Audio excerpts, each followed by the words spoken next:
नमस्कार, मेरा नाम प्रिंस मिश्रा है और आप द एचडी न्यूज़ देख रहे हैं। जैसा कि पता है 12 तारीख को फ्लोर टेस्ट होने वाला है। ऐसे में बिहार विधानसभा के जो अध्यक्ष हैं, उनके खिलाफ अविश्वास प्रस्ताव होता है। ऐसे में महेश्वर हजारी क्या कुछ कह रहे हैं, पहले उनकी बातों को सुनिए। हो गया पक्का? अरे बोलना हो गया। हाँ हो गया जी। बताइए, स्पीकर ने कहा है कि मतदान होने तक वो पद पर बने रह सकते हैं कार्य संचालन नियमावली के अनुसार। देखिए, बिहार विधानसभा का अपना नियमावली है। नियमावली के अनुकूल ही कोई व्यक्ति काम कर सकता है, चाहे अध्यक्ष हो, चाहे उपाध्यक्ष हो, चाहे मिनिस्टर हो, चाहे सीएम हो। और बिहार विधानसभा में चूँकि सर्वोच्च पद अध्यक्ष का पद होता है, तो इसीलिए हम लोगों की अनुमान थी, जिस तरह से आप बता रहे हैं जो अध्यक्ष जी बोले हैं, जो इस्तीफा नहीं देंगे, तो हम लोगों को था अनुमान, जो समाजवादी नेता हैं, नैतिकता के आधार पर स्वयं इस्तीफा दे देंगे। लेकिन नहीं इस्तीफा देना, यह दुर्भाग्यपूर्ण बात है। बिहार विधानसभा का नियमावली 179 जो है, अनुच्छेद 179 में स्पष्ट शब्दों में लिखा हुआ है कि अध्यक्ष या उपाध्यक्ष जिन पर भी अविश्वास प्रस्ताव लगा है वो आसन पर नहीं बैठ सकते हैं। लेकिन चूंकि पिछले विधानसभा में जब स्पीकर हटा था तो वो आसन पर जाके अपनी बात बताने का काम, सदन को करने का काम किया था।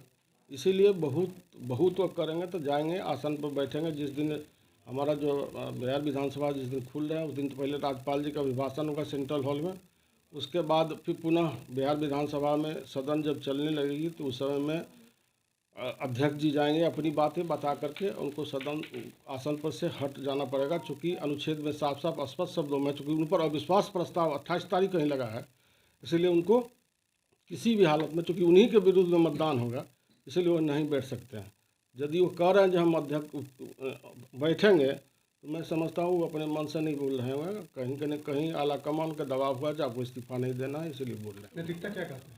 नैतिकता कहता है जो उनको, चूँकि समाजवादी लीडर है, बहुत पुराने लीडर हैं, उनको स्वयं तुरंत इस्तीफा देना चाहिए। जब ये सरकार बदली, सत्ता बदली और अंक के आधार पर सत्ता बदलती है, सरकार बदलती है। हम लोगों ने 128 के जो बिहार सरकार हैं, 128 एमएलए का दस्तखत करा के हस्ताक्षर करके राज्यपाल के यहाँ गया। तब राज्यपाल जी ने, महामहिम राज्यपाल जी ने बुलाने का काम किया और शपथ ग्रहण कराने का काम किया। उनका कहना है कि आज उनको ये जानकारी मिली है कि अविश्वास प्रस्ताव उनके खिलाफ लाया। अब चूंकि देखिए, कोई भी संस्था होती है, चाहे हम लोग मिनिस्टर थे तो मंत्री थे तो सेक्रेटरी होता था, पहले सेक्रेटरी के नॉलेज में जाता है जो विधिवत होता है, जो राज सत्ता में जो नियम है।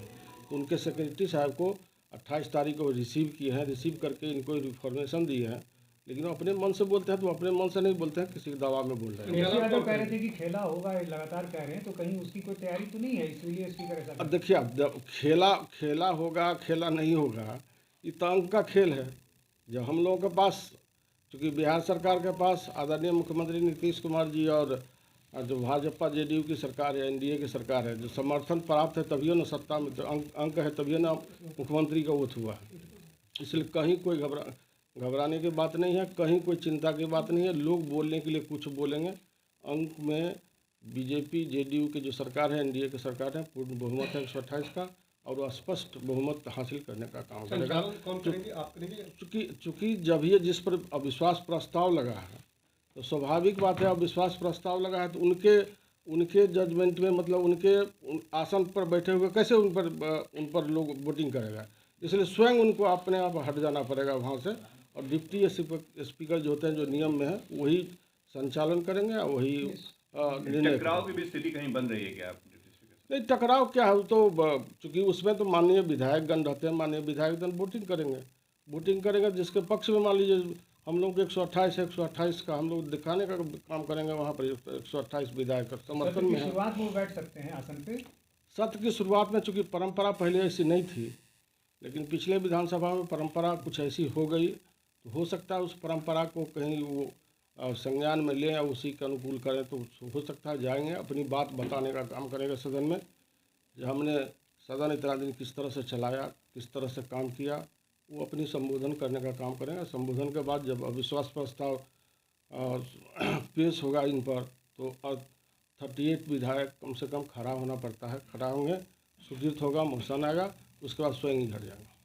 तो आपने साफ तौर पे महेश्वर हजारी को सुना। उन्होंने साफ तौर पे कहा, अगर किसी बिहार विधानसभा के अध्यक्ष के खिलाफ जो है अविश्वास प्रस्ताव होता है, वो कार्य नहीं करेंगे, उनके स्थान पर उनके उपाध्यक्ष काम करेंगे। फिलहाल इस वीडियो में इतना ही। आपकी क्या प्रतिक्रिया है हमें कमेंट करके जरूर बताइएगा। धन्यवाद।